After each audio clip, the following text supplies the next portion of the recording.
औज़ुबिल्लाहिमिनश्शैतानिर्रजीम बिस्मिल्लाहिर्रहमानिर्रहीम रब्बिश इश्रह ली सदरी वयस्सिर ली अमरी वाहलुल उक़दतम मिन लिसानी यफ़क़हू क़ौली। Nazin, this is Sani Khan and you're watching new episode of Inside Financial Markets. Somehow what we are seeing on the ground are the good news. When you look at the market जो है अब वो दिन चले गए कि हम बार बार ये कहें कि बाज़ार 46-47 हज़ार से वापस 26 हज़ार पे जाएगी और 26 हज़ार से वापस 38 हज़ार पे आएगी. Now what we have seen is कि 43-44,000 के लेवल से बाज़ार नॉन स्टॉप 61,000 के लेवल पर गई है. That's a fantastic news. However जो पार्टिसिपेशन है वो बहुत आखिरी वक्तों में आई है. आई 5 महीने की तेज़ी में आखिरी 20-25 दिनों में 20 अरब रुपए की जो वैल्यू ट्रेडेड है वो हमने देखना शुरू की है डेली बेसिस पे. That's a fantastic news. Going forward market से लोगों को बहुत सारी तवक्कुआत हैं. सबसे ज़्यादा तवक्कुआत वज़ीर ख़जाना से हैं जो कि in the letter and spread IMF के प्रोग्राम को अटेंड कर रही हैं. आज के प्रोग्राम में हम बातचीत करेंगे मार्केट के एक बहुत बड़े ब्रोकरेज हाउस के CEO इम्तियाज़ गदर से. उनसे समझेंगे कि उनका हाउस इस प्रेजेंट सिचुएशन को कैसे देखता है. Imtiaz Gadar, welcome to the show and अस्सलाम वालेकुम. वालेकुम अस्सलाम. Thank you so much Hadi भाई फॉर इनवाइटिंग. फैंटास्टिक. इम्तियाज़ साहब, what have you done with the market? 43-44 से बाज़ार रुकने का नाम नहीं ले रही और एक वो वक्त भी था कि बाज़ार 46-47 से 26-27 हज़ार तक चली जाती थी और लोग परेशान होते थे और 50 हज़ार का लेवल तो ऐसे हो गया था कि जैसे ये शायद कभी क्रॉस ही नहीं होगा. So what is it that you look at it? It is the economy, it is the good governance. What are the triggers behind this rally? I think सारी को जो टर्निंग पॉइंट आया है रैली का वो तो हमने देखा है signing off the IMF programme. I think that is where people thought that the worst is behind us. एक जो था कि हमें कोई भी इंटरनेशनल लेवल पे सपोर्ट नहीं कर रहा and there was this likelihood and every day we read headlines about कि पाकिस्तान डिफॉल्ट कर सकता है और कोई सपोर्ट नहीं कर रहा. तो आई थिंक वो जो एक लॉन्ग वीकेंड पे हम गए थे 30 जून वाला, गालिबन ईद की छुट्टियां थी, उससे वापस जब आए और IMF ने ना सिर्फ प्रोग्राम साइन कर लिया था बल्कि उस अमाउंट से ज्यादा का किया था जितना मार्केट एक्सपेक्ट कर रही थी. तो आई थिंक वो एक स्टार्टिंग पॉइंट था. वहां से जो बिल्डअप हुआ है लोगों को नजर आया कि ना सिर्फ पाकिस्तान ने IMF प्रोग्राम साइन किया है बल्कि सीरियस भी है उसको फॉलो करने में. तो आपने देखा ठीक है कुछ जगहों पे डिले हुआ लेकिन रिफॉर्म्स होते गए. आहिस्ता आहिस्ता हमने देखा कि इंडिकेशंस आती गई कि Pakistan wants to follow that plan. और फिर जिस तरह इन्फ्लेशन के नंबर्स ऑल्दो अभी तो हाई है बट जो एक्सपेक्टेशन बनती गई कि ये इन्फ्लेशन गोइंग फॉरवर्ड नीचे आ जाएगी तो जो रिकॉर्ड हाई इंटरेस्ट रेट्स है वो भी नीचे आ जाएंगे. फिर करेंसी मार्केट कंट्रोल हो गई. तो अगर आप देखें तो सारी चीजों ने कंबाइंड एक रोल प्ले किया है जिससे सेंटिमेंट इंप्रूव हो गया. तो सेंटिमेंट जो इंप्रूव हुआ वो आपको नजर आ रहा है. जैसे आपने कहा कि वो जो 45 का लेवल ही नहीं क्रॉस हो पा रहा था तो आज हम 61 का लेवल क्रॉस कर गए. सो इम्तियाज साहब, बुनियादी तौर पर रिफॉर्म से पहले आपको ये नहीं लगता कि जो IMF के साथ हम एग्री करते थे सीधी सीधी बातें वो सिर्फ और सिर्फ अभी इम्प्लीमेंट किए हैं तो उसका रिजल्ट आ रहा है? If you go for the reforms, if you go for the privatisation, if you go for the deregulation, then you agree with this notion, then sky is the limit. ये देखिए वो वैल्यूएशंस तो जैसे हमने अपनी रिसेंट रिसर्च में भी इसको कवर किया था कि अगर आप मार्केट के पॉइंट्स और मार्केट कैप वगैरह को डाइसेक्ट करें तो नजर ये आता है कि पिछले 7 सालों की अर्निंग्स तो प्राइस इन ही नहीं हुई है. सेंटिमेंट इतना बुरा हुआ. वो 2017 का जो हाई था 53,000 का उससे जब 2023 खत्म हो रहा है तो ये जो 6 साल 6.5 साल का अरसा है इसमें मार्केट ने अर्निंग्स को बिल्कुल प्राइस इन ही नहीं किया. रीजन थे मार्केट के पास कि इंटरेस्ट रेट्स हाई हो गए और सेंटिमेंट सही नहीं था, पॉलिटिकल इंस्टेबिलिटी बहुत थी बट बिल्कुल ही इग्नोर हुई थी वो अर्निंग्स. तो अब अगर आप जाके देखें तो कुछ हद तक मार्केट की वैल्यूएशन या कंपनी की वैल्यूएशन उस लेवल पे आई है जो 2017 में थी अगर आप डिविडेंड्स को ऐड बैक करते हैं. तो अभी तो अर्निंग्स ग्रोथ को एक मार्केट में प्राइसिंग होना है. इंटरेस्ट रेट अगर नीचे आते हैं तो उससे और सपोर्ट मिलेगी. कतन में ये नहीं कह रहा कि इतनी ही तेजी से और इसी तरह स्ट्रेट लाइन में बढ़ती रहेगी जैसे पिछले दिनों में बढ़ी है बट ओवरऑल व्यू जो है मार्केट में पॉजिटिव ही रखना चाहिए. इम्तियाज साहब, ये भी फरमाएं कि ये जो बातें हो रही हैं कि चीज़ें लॉन्ग टर्म के पर्सपेक्टिव में देखनी चाहिए, मीडियम टर्म के पर्सपेक्टिव में नहीं देखनी चाहिए, मार्केट ओवरबॉट हो गई है, but taking your point forward कि 4 के पी के अभी हम आसपास आए हैं, डिफ़ॉल्ट की बातें सिर्फ और सिर्फ अभी ख़त्म हुई हैं. On the ground when you look at the positive things, तो how do you look at the present situation and scenario? अच्छा, एक चीज जरूर है कि ऑन द ग्राउंड सिचुएशन और मार्केट के सेंटिमेंट में थोड़ा सा डिस्कनेक्ट हमेशा रहता है. राइट. जैसे आप डाउन साइड भी देखें तो जब ऑन द ग्राउंड लोगों को तकलीफ होना शुरू हुई आज से 1-1.5 साल पहले, उससे बहुत पहले मार्केट ने प्राइसिंग कर लिया था। राइट, इसी तरह राइट, मार्केट आज जो प्राइसिंग कर रही है, वो ऑन द ग्राउंड सिचुएशन जो बेहतर होगी आज से 12-18 महीने बाद, उसको बहुत हद तक प्राइसिंग कर रही है।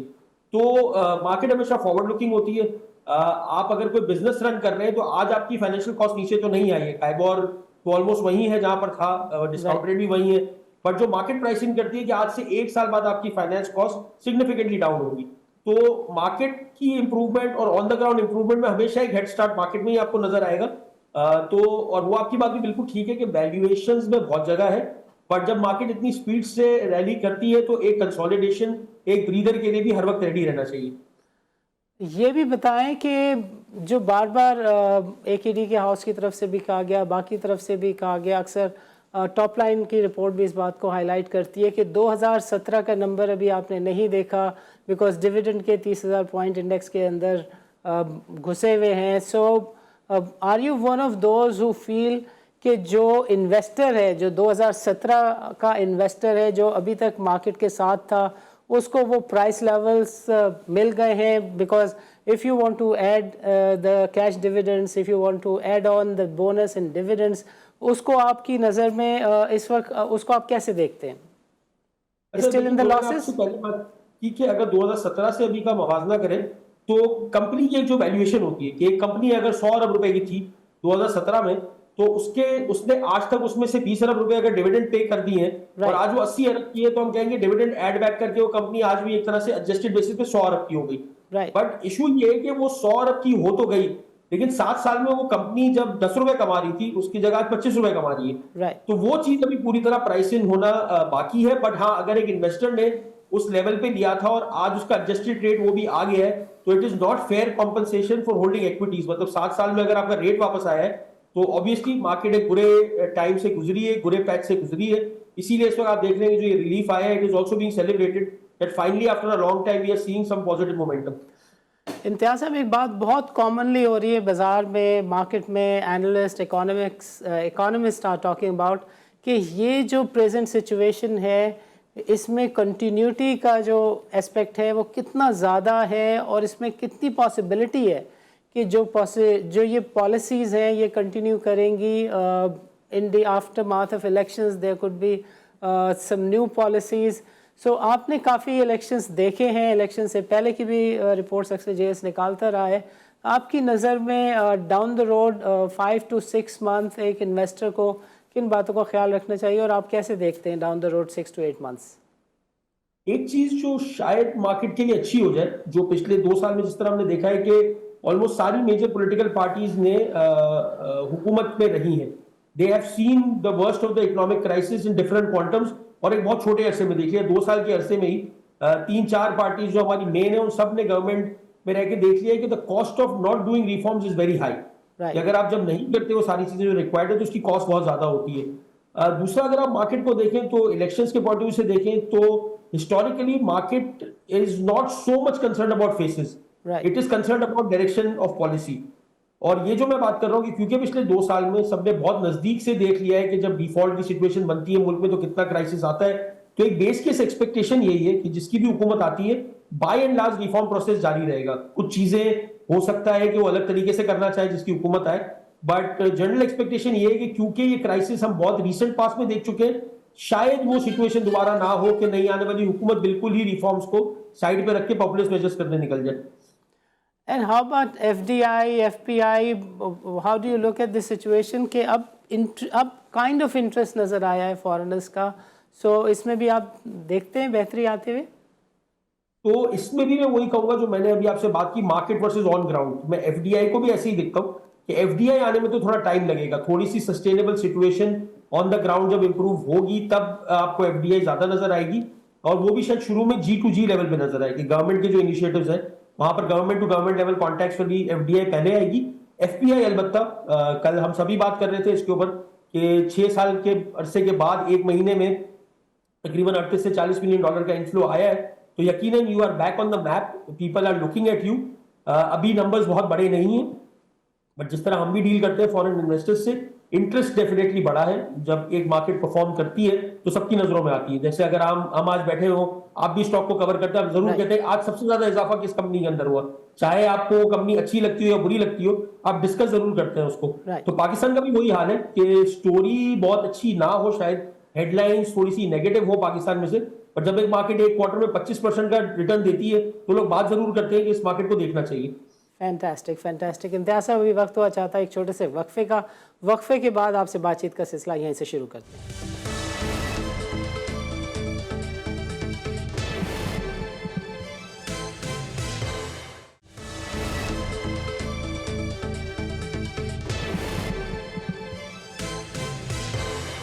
वेलकम बैक नाजरीन। नाजरीन, प्रोग्राम के पिछले सेगमेंट में इम्तियाज़ गज़र ने हमें तफसील के साथ बताया कि मार्केट जो है वो as always is responding to the present situation and scenario, and market is looking at down the road 18 to 20 months, which is why we see a lot of exuberance and excitement in the market. However, having said that, there are always challenges, and what Imtiaz tried suggesting, that one has to be careful, one has to be informative, one has to be cognizant of all the information that keeps coming from all the brokerage houses and the research centers. So इम्तियाज़ साहब, मैं चाहूँगा कि इस segment में आप थोड़ा सा highlight करें कि पाकिस्तान की जो लॉन्ग टर्म सस्टेनेबिलिटी है, लॉन्ग टर्म फाइनेंशियल सस्टेनेबिलिटी है, उसके लिए रिफॉर्म से हटकर ये जो एजेंसीज़ लाइक IMF है, वर्ल्ड बैंक है, इन डोनर एजेंसीज़ का कितना बड़ा किरदार है, और आपको क्या लगता है कि ये जो IMF का अगला प्रोग्राम गवर्नमेंट के फ़ौरन आने के बाद ही साइन अप करना होगा, आपको लगता है कि ये कितनी चीज़ें स्मूथ जाएंगी after the holding of elections? ये हमने हिस्टोरिकली ये देखा है कि जब हम इस तरह के प्रोग्राम्स में होते हैं तो थोड़ा सा हमारा डिसिप्लिन बेहतर होता है। जब हमारे fund flows are contingent upon doing the right things, तो एक ऑटोमेटिकली डिसिप्लिन इनकलकेट हो जाता है। तो इसलिए आई थिंक पॉजिटिव ही रहेगा कि if we remain in under certain programme, ताकि हमारे पास एक रोड मैप हो, हमें उनके भी जो फीडबैक आते हैं from there learnings from different markets, कि आप क्या स्टेप्स लें तो उसकी वजह से आपकी इकोनॉमी स्टेबलाइज हो जाएगी। यस, पॉलिटिकल एंगल से नॉन पॉपुलिस्ट डिसीजंस लेने पड़ते हैं, और ऑब्वियसली वो एक फैक्टर है जो कि गवर्नमेंट्स अपने प्लान में अकाउंट फॉर कर रही होती हैं। बट अभी फिलहाल तो हमें यही लग रहा है कि for the foreseeable future, given are external account position, remaining under an IMF program, remaining engaged with multilateral agencies is in Pakistan's best interest. So I think वही strategy continue करेगी, unless कि कोई बहुत significant flow of funds किसी और direction से आ जाते हैं, तो वो एक अलग बात है। वरना अभी फिलहाल चीजों को देखते हुए लग रहा है कि important होगा कि हम IMF से engaged रहें, इस प्रोग्राम को भी complete करें, इसके बाद भी एक प्रोग्राम साइन करें, and we continue on the right track. इम्तियाज़ साहब, ये फरमाएं कि ये जो सर्कुलर डेट के बारे में बार बार बातें आती हैं और किसी हद तक कुछ चीज़ें मटेरियलाइज भी हुई, हमने देखा कि बाज़ार में OG और हबको टाइप के स्टॉक्स में कुछ हमने एक्टिविटी भी देखी। सो जो सर्कुलर डेट का इशू है वो एक्यूमुलेशन बंद हुई है, या ये लॉन्ग टर्म में रिजॉल्व होता हुआ भी नज़र आ रहा है? जो अंडरलाइन डिविडेंड की स्टोरी की बातें टाइम एंड अगेन हम सुनते हैं। लेकिन दो हिस्सों में सर्कुलर डेट के इशू को देखना चाहिए। एक है जो ऑलरेडी पाइल अप हो गया बैलेंस शीट्स पे, जिसको हम कहते हैं स्टॉक ऑफ सर्कुलर डेट, और एक है फ्लो ऑफ सर्कुलर डेट। तो जो डिविडेंड वाले फॉर्मूला की ऑन एंड ऑफ डिस्कशन होती रहती है, दैट इज समथिंग जो कि one of stock of circular debt को एड्रेस करेगा, कि आज के दिन पे बैलेंस शीट पे जो स्ट्रेन है उसको एड्रेस करेगा। जो खुशाइंद बात है वो ये है कि जो रिसेंट रिफॉर्म्स हुए हैं, चाहे वो पेट्रोल प्राइसेस हो, इलेक्ट्रिसिटी टैरिफ्स हो या गैस प्राइसेस हो, कोशिश ये की चाहिए कि फ्लो को कंट्रोल किया जाए। तो just like any situation in the world, अगर आप फ्लो को अच्छी तरह काबू कर लेते हैं तो स्टॉक तो फिर भी एक वन टाइम एक्सरसाइज है। तो अब देखना यही होगा कि इस पे डिसिप्लिन कितना रहता है। पिछले कुछ महीनों में हमने जिस तरह PDL पे एक डिसिप्लिन देखा है कि वो 50 रुपए और 60 रुपए पे गवर्नमेंट ने स्टिक किया है। यस, वी कैन डिस्कस कि वो जो उसका इम्पैक्ट है on inflation and on the common man, that is one other aspect of it, but purely from a financial perspective at least they have stuck to it, कि ठीक है, हमने अगर ये डिसाइड किया है कि ये इस एरिया से हमें इतना टैक्स कलेक्ट करना है, तो उस पर पॉलिटिकल प्रेशर पे या पॉपुलिस्ट प्रेशर पे सकम नहीं किया है। यही टेस्ट आपका गैस प्राइसेस और इलेक्ट्रिसिटी टैरिफ पे होगा कि आप कितना कंट्रोल रख सकते हैं। While controlling your production cost is also important, but to make sure कि कोई लीकेज ना हो ऑन अ रेगुलर बेसिस, और आप एटलीस्ट अपनी कॉस्ट ऑफ प्रोडक्शन कवर कर रहे हो, तो उससे फ्लो कंट्रोल हो जाएगा। तो वो भी एक बहुत मेजर इंप्रूवमेंट होगी, क्योंकि कंपनी की बैलेंस शीट पे इंक्रीमेंटल स्ट्रेन आना बंद हो जाएगा। राइट। सो जो एक्यूमुलेशन है उसका भी आप स्टॉक्स पे इम्पैक्ट देख सकते हैं, और जो डिविडेंड की डिस्बर्समेंट है उसका भी स्टॉक प्राइस पे इम्पैक्ट देख सकते हैं। तो देखिए इसके दो दो पहलू होंगे। एक तो हो गया डिविडेंड, अगर नॉर्मली कंपनी का कैश फ्लो बेहतर हो जाता है तो जो राइट रेगुलर डिविडेंड कंपनी का 1 साल का होना चाहिए, राइट अगर उस पोजीशन पे भी पहुंच जाती है तो आज की पोजीशन से तो हम we would have improve multiple times, क्योंकि आज तो हम ऐसी सिचुएशन में खड़े हुए हैं कि जहां पर उन कंपनीज पे सिर्फ डेट इंक्रीज ही हो रहा है, तो वो राइट भी एक इंप्रूवमेंट होगी। मार्केट में एक वन ऑफ एक्साइटमेंट ये है कि पूरे जो आउटस्टैंडिंग स्टॉक है उसको रिजॉल्व करने के लिए कोई बड़ा abnormal one off high dividend आ जाएगा, तो वो एक अलग लेवल की एक्साइटमेंट होगी। राइट बट वो वन ऑफ होगी। जो मेरे ख्याल से बहुत ज्यादा लॉन्ग टर्म कंपनी के लिए जरूरी है वो ये कि अगर एक्यूमुलेशन ऑफ सर्कुलर डेट बंद हो जाए और वो उस पोजीशन में भी आ जाए कि उसका साल का अपना जो ऑपरेटिंग कैश फ्लो बनता है उसको भी पे आउट करना शुरू कर दे, तो ये भी आज की सिचुएशन से तो एक बहुत बड़ी इंप्रूवमेंट होगी। अच्छा, एक बाय द वे सवाल है, क्योंकि रिलेशन बनती है तो इस वजह से I have to raise it. ये OGDC 77 रुपये से 114 रुपये तक गया उन्हीं तरह की बातों के ऊपर, और आज जब इंडेक्स 61 के लेवल को क्रॉस कर गया है तो करेक्शन की भी बातें हो रही हैं। और ये जो बात आपने पॉइंट आउट की, इसके कॉन्टेक्स्ट में भी अगर देखा जाए वी कैन से कि there is a room for correction. देखिए एक स्टॉक ने कितना परफॉर्म किया उसमें बहुत सारे फैक्टर्स हैं। एक राइट ओवरऑल राइडिंग टाइड, जिसको riding tide raises all boats, तो जब मार्केट बढ़ती है तो सारे स्टॉक्स उस पर परफॉर्म करते हैं। फिर उसमें अगर ट्रिगर की बात हो रही हो, राइट उसमें इस तरह की डिविडेंड की एक्सपेक्टेशन हो तो मार्केट सानी भाई हर वक्त he is a game of probabilities, right कि अब अगर एक रैली चल गई है उसके बाद मार्केट पार्टिसिपेंट्स इंडिविजुअली अपने अपने पोजीशन को देखते हुए डिसाइड करते हैं कि इसमें से अगर करेक्शन आती है तो मुझे किस बोट से थोड़ी देर के लिए किनारा कशी करनी है, फिर दोबारा उस बोट को राइड करना है। तो इट्स नॉट नेसेसरी कि एक स्टॉक लीड करे करेक्शन को।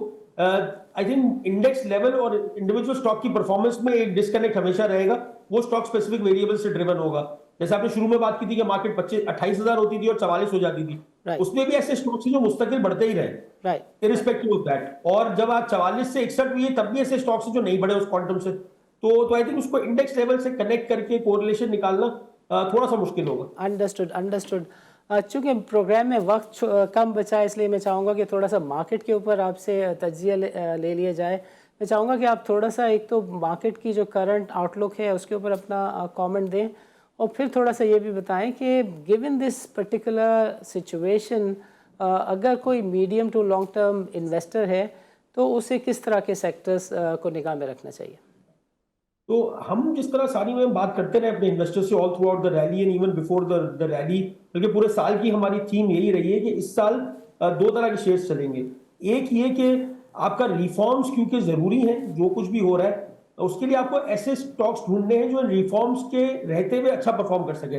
जैसे हमने बैंक्स का देखा कि इंटरेस्ट रेट्स बढ़ना ऑलमोस्ट एक एक्सपेक्टेशन हो गई थी कि इकोनॉमी को स्लो डाउन कर रहा है, कूल ऑफ कर रहे हैं, तो इंटरेस्ट रेट्स बढ़ेंगे। इसी तरह करेंसी का डिवैल्यूएशन होना भी ऑलमोस्ट सर्टन था कि कुछ हद तक करेंसी जो है वो डेप्रिशिएट होगी। तो ऐसे स्टॉक्स को आपको देखना है जो इन थीम्स के ऊपर बेहतर अर्निंग्स रिपोर्ट कर सकते हैं। और यही मेरे ख्याल से जो रिजीम है रिफॉर्म्स की, ये जारी रहेगी। अब रिफॉर्म्स की नेचर चेंज हो जाएगी, शायद करेंसी उतनी डिवैल्यू ना हो, चाहे इंटरेस्ट रेट्स इतने बढ़े ना, बल्कि उल्टा कम करने की एक्सपेक्टेशन है। तो आपको देखना ये है कि इन मैक्रो कंडीशंस में कौन से स्टॉक्स हैं जो कि अच्छा परफॉर्म कर सकते हैं। तो आई थिंक फिल्टर्स के साथ चले, चेंजिंग मैक्रो डायनामिक्स के हिसाब से अपनी इन्वेस्टमेंट थीसिस को रिवाइज करें और फिर उन स्टॉक्स को देखें जो इस थीसिस पे पूरा उतरते हो। कि अगर किसी को इंटरेस्ट रेट्स बहुत तेजी से बहुत जल्दी कम होते हुए लगते हैं तो उसको सिक्लिकल्स में होना चाहिए।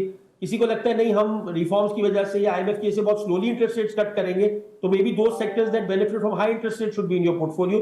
तो it will depend on each person's preference.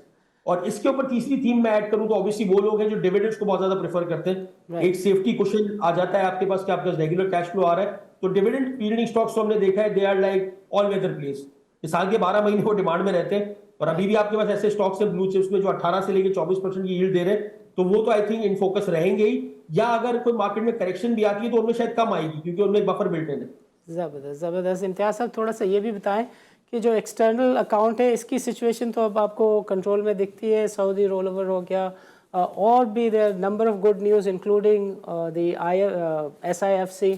So external account पे can we have your observations and comments. Incrementally news flow तो पॉजिटिव ही है, जो आपको बॉन्ड मार्केट्स में भी नजर आया है। जो इंटरनेशनल इन्वेस्टर्स हैं जो बॉन्ड मार्केट में ट्रेड करते हैं उन्होंने भी एक वोट ऑफ कॉन्फिडेंस तो दिया है कि हालात उतने बुरे नहीं है जितने शायद आज से 6 महीने पहले थे। लेकिन are we completely comfortable? No, we are not completely comfortable. आज भी आपका करंट अकाउंट डेफिसिट एक ऐसा नंबर है जिस पे बहुत गहरी नजर रखनी पड़ती है। गवर्नमेंट को एडमिनिस्ट्रेटिव मेजर्स करने पड़ते हैं इंपोर्ट्स को ये इंश्योर करने के लिए कि बहुत ज्यादा ओवरहीट ना हो जाए। तो we are not completely out of the woods, but definitely there is a major improvement compare to where we were earlier. और ये जो हमने रिफॉर्म्स किए हैं उसमें आपने देखा कि ये जो रोल ओवर्स है फ्रेंडली कंट्रीज का confirmation that we will be continue to support Pakistan, वो भी बड़ा तेजी से आया। तो you can at least think that Pakistan is in the right direction. But हमारी जो डेट रीपेमेंट्स की ऑब्लिगेशंस है उसकी वजह से ये वेरिएबल अभी भी मार्केट के फोकस में रहेगा। वी आर नॉट कंप्लीटली, मैं ये नहीं कह सकता कि एक्सटर्नल पे सिचुएशन बिल्कुल अंडर कंट्रोल आ गई और कोई फिक्र की बात ही नहीं बची। How do you look at the economy in general when the year closes in June 2024? How do you look at the balance of payment situation? And finally, what is your call? Because Arif Habib is of the opinion कि ये 65 से 70,000 के दरमियान बाजार रह सकता है. Same is the call from AKD and other big players. So how do you think about them?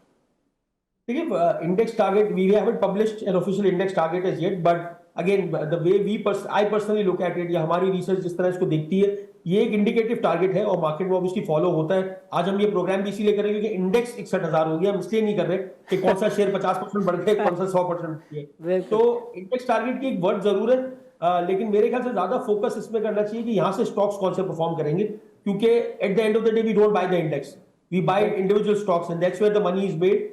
So yes, we will come out with a formal index target in a few days. But अभी तो हमारा जो focus है वो की investment themes pitch करने पे है कि कौन सी थीम्स है जो हमें लगता है that can make you the most money between now and June, depending on what is going to happen on the macro front, especially जहाँ इन्फ्लेशन में एक सिग्निफिकेंट स्लो डाउन नजर आ रहा है और उसकी वजह से इंटरेस्ट रेट्स में आपको एक इजी नजर आना शुरू हो सकती है 1Q24 onwards.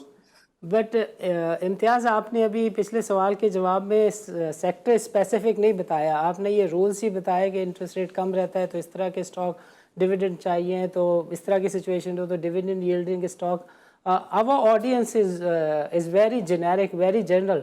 I would want you to kindly comment के given present situation which sectors should one look into? बिल्कुल, मैं आपको सेक्टर्स भी बता देता हूं, बट मैं रिपीट करूंगा और ये हम अपनी हर इन्वेस्टर आउटरीच में ये बात जरूर करते हैं कि कोई भी हो, आपको कोई भी सेक्टर कह रहा हो, उसकी बात को आपने मनोवन नहीं लेना। आपकी अपनी रिसर्च और अंडरस्टैंडिंग उसके पीछे जरूर होनी चाहिए कि क्यों इस सेक्टर की बात हो रही है। तो अगर मैं इस वक्त बात करूं, मुझे लगता है कि बैंक्स में अभी भी अपसाइड है, क्योंकि बैंक्स की जो वैल्यूएशन है अभी भी पूरी तरह रिफ्लेक्ट नहीं कर रही जो उनकी अर्निंग्स ग्रोथ आई है। इसी तरह जो मैंने बात की कि अभी यहां से रिफॉर्म्स होंगे तो सेक्टर्स की प्राइसिंग पावर टेस्ट होगी। जब आपके रॉ मटेरियल की कॉस्ट बढ़ेगी, अगर आप गैस यूज करके फर्टिलाइजर प्रोड्यूस करते हैं और अगर गैस की कीमत बढ़ी है तो आपकी प्राइसिंग पावर टेस्ट होगी। अगर आप सीमेंट प्लेयर है तो भी आपकी प्राइसिंग पावर टेस्ट होगी। तो हमने देखा है फर्टिलाइजर एक ऐसा सेक्टर है जिसने अपने कॉस्ट प्रेशर्स को हिस्टोरिकली पास ऑन कर दिया है टू द एंड यूजर, तो उसके मार्जिन इंटैक्ट रहते हैं। तो इसलिए हम फर्टिलाइजर सेक्टर भी रेकमेंड कर रहे हैं लोगों को। इसी तरह आपने सर्कुलर डेट पे पूरा क्वेश्चन किया था, तो उसमें भी हमें लगता है कि सर्कुलर डेट से लिंक जितनी भी कंपनीज हैं उसके अंदर एक अपसाइड हमें नजर आती है। पीएसओ हो गया, ओजीडीसी है, पीपीएल है, बट उसी सेक्टर में दो और प्लेज हैं, मारी और पाकिस्तान ऑयल फील्ड्स।